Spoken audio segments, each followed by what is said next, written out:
Was he? Or he was a 54? I think he was 54. Yeah. He's a crafty fighter. Yeah. You know, you can't underestimate people. You can't go by that age either. Right. He's 42 years old? He's 40. So they say. 41? Well, We don't know. 45. We don't know. We're not going to underestimate that shit. Right. He's still crafty. He's still, you know, he dropped his last opponent. Yeah, he said yesterday. We're taking him very seriously. Yeah. You know, but the whole thing is, we got to go in there with a mindset that we're going to go in there, we better than you. You got to predict what you speak. So when you start doubting, and then he's having a great camp, he's walking around happy. A happy fighter is a great fighter. Happy life. So no, a happy fighter is a very, like they asked him earlier, you can be a dangerous fighter, or a happy fighter is a great fighter. Right. So how do you see that from his personal? I mean, he just mentioned congratulations, birthday, Yeah, thank you, my friend. grandchild, and then now he's got 3 kids, like you were saying. He wasn't really even thinking about boxing until he got the call. Oh yeah, But how have you seen that with his 3 kids now? well, I think that made him, well, it makes him a happy dad. Yeah. He's happy with his children. Right. You know, when you got kids, now it's about your children. Right. Your life totally changes. Because now, they didn't ask you to bring them here. Right. You chose them. Right. So now you got to step it up and be a dad. You know, maybe different. No, what you got to do, you got to work hard. How a man get gifted, you got to bless yourself. How you bless yourself, you work hard. There is no magic wand. Hard work. That's all it is. So that's what you got to do now. You got to work hard for three kids. And, you know, we have a lot of business too, so we got a lot of bills. Good question. We got a lot of bills, brother. Outside of Danny Garcia, your son, of course, who's your favorite fighter in boxing outside of your son? Who you like to watch? Besides Danny, Alexi Arguello. Because he was humble like Danny, like that, he could fight his ass off. And you know, believe it or not, I met him one time in California. He was on the undercard of, not the undercard, we fought on the undercard of 2 pounds. Oscar de la Hoya in 2 pounds. And I heard somebody in the hotel, in the lobby talking, when I turned around, my phone. When I turned around, it was Alexi. Wow. So I said, wow, my favorite fighter all the time. So I said, excuse me, I said, can I hug you? He said, yeah, you can hug me. So I hugged him. Because believe it or not, when he got robbed by Ryer, when they remember the mix, passed me the black bottle, after he lost that fight, I cried. I was a young guy at the time. Yeah, I cried because I loved him. And then when I got to hug him, then he said, you got a fight on this car? I was like, yeah, my son right there, he's 6-0. He said, I'll be there to see him. So remember the 2-pound Stevie and Oscar, it's like the Home Depot Center was like a hell of a walk. So I'm looking, I'm trying to ignore it, and I see him in the audience. He's standing up trying to get my attention. I'm trying to be like cool, you know what I'm saying? Like I'm trying to ignore him. Then he went out there and performed on his A game. His A game. Next morning I get Shelly told me he wanted to see me, that he was having breakfast. So I went down and he said, get a pair of gloves, I'm gonna sign them for you. And he signed them gloves for me. And after that he committed suicide 2 weeks later. Man, so I got like one of the last gloves he signed probably. Yeah, I got them things home like gold. You know where there's 3 belts? Garcia, Floyd Mayweather's cut man, the pass. Garcia. Garcia, the pass, the cut man. Oh yeah. He had his belt in his house. Alexi's belt. What happened to the belt, Angel? Well, believe it or not, I was gonna ask him, yo, if something happens, he was already old, and he had cancer. And I was gonna ask him, yo, you think you can pass them things over? Right. But I didn't dare. So I don't know what his family did with him.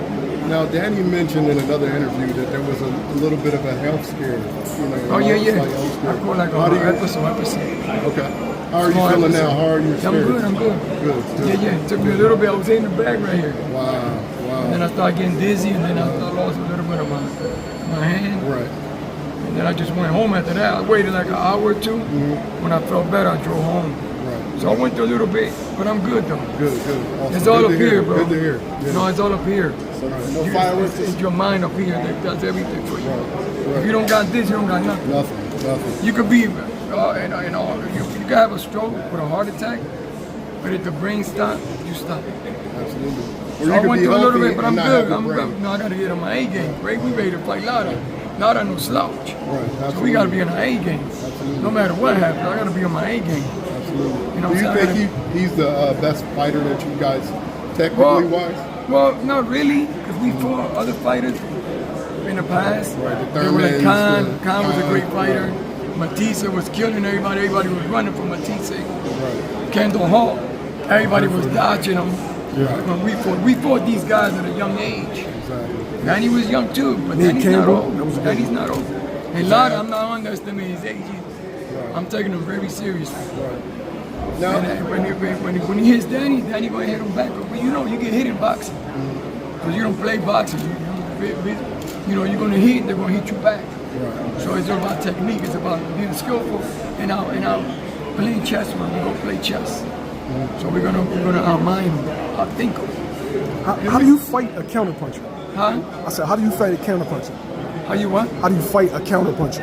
He's one of the best counterpunchers of like the last 10 yeah, to he's a 15 years. counterpuncher too. Yeah, so We just gotta dip under the catch shit. You know what I'm saying? It's the shit you don't see. So we gotta be in an A game. Then you gotta be focused. You gotta be 100%. That night, listen, we're gonna do it here in the gym. We're not gonna leave no rock unturned.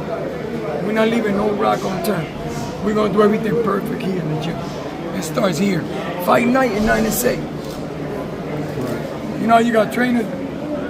yeah. 9 to 6. Right. Everything's done. Everything's done in the gym. Now he's on a zone. Now he don't hear shit. And what you do, you perfect everything by perfection. You perfect the right hand. That's why Canelo, he does hook, left uppercut, right hand. That's all Canelo, the donut. But Canelo perfected that. Right. It's about perfection. How's Danny mentally? Oh, he's great, yeah. He's 100, yeah, he's 100.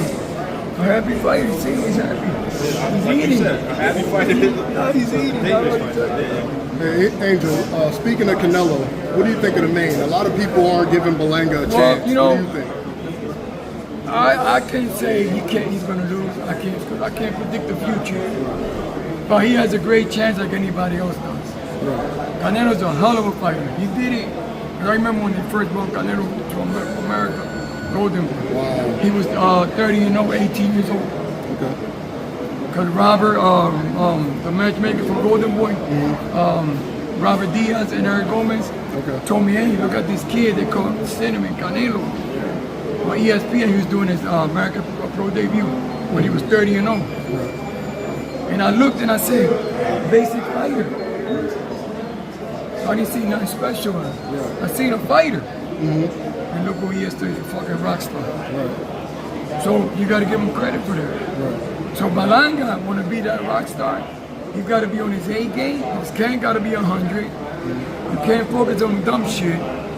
You can't focus on what they say, she said. None of that shit. That shit don't matter. Because they talked about Jesus. They crucified him and spit on him. And he still forgives all of us. So they're always going to talk about you. The thing, he got to be focused here. If he's focused here, he has a great chance. Because Canelo already lost. It's not like he didn't lose before. It's like Danny got 3 losses.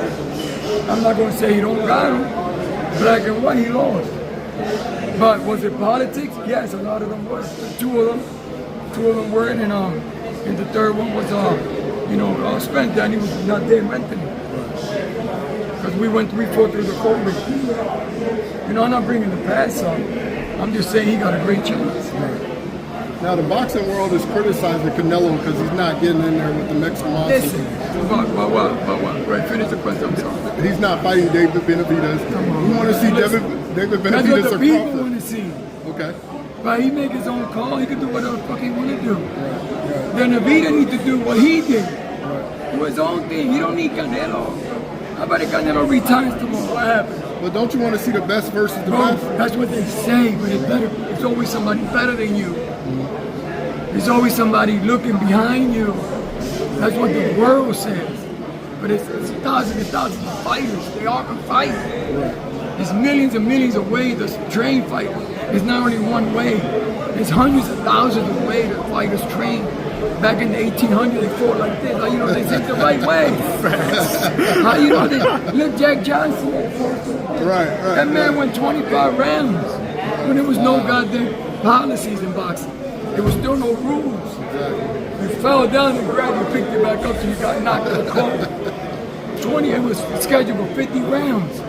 In the middle of the 12 o'clock in the afternoon on the baseball field with no cameras. They start boxing. That man went 25 rounds. 4 o'clock he was still boxing. So imagine that. So I hate when people say, oh, this guy a better trainer, he's top of the top. No, half of these guys, they are top trainers. They consider top trainers. Half of them fighters, they didn't make them. They stole the fighters. And they fight night when they championship, they all show up with a tie. Bow tie, look. I did it, look. I did it. No, look at the motherfucker bust his ass in the gym when he was 10 years old. Took him till he was 18. Now he want to look at the big light. Now he think, oh, you ain't good enough for me no more. Anybody can do that. Now, Danny I only has got one fight, you know why? Because I train fighters. But they not loyal. There's no loyalty in this game. There's no loyalty, bro. Everybody hug you and kiss you, and they do a fucking backstab the shit out of you. Man. They do what they did to you. They sell you 3 gold coins. There's no love in this, man. They're already looking at the Olympics. Came from the Olympics a couple months ago. A couple weeks ago. They're already looking at that group. And who makes it? The alternate makes it. The Olympians winning. Barely the Olympians make it. They be the alternates. The hungry ones. Now,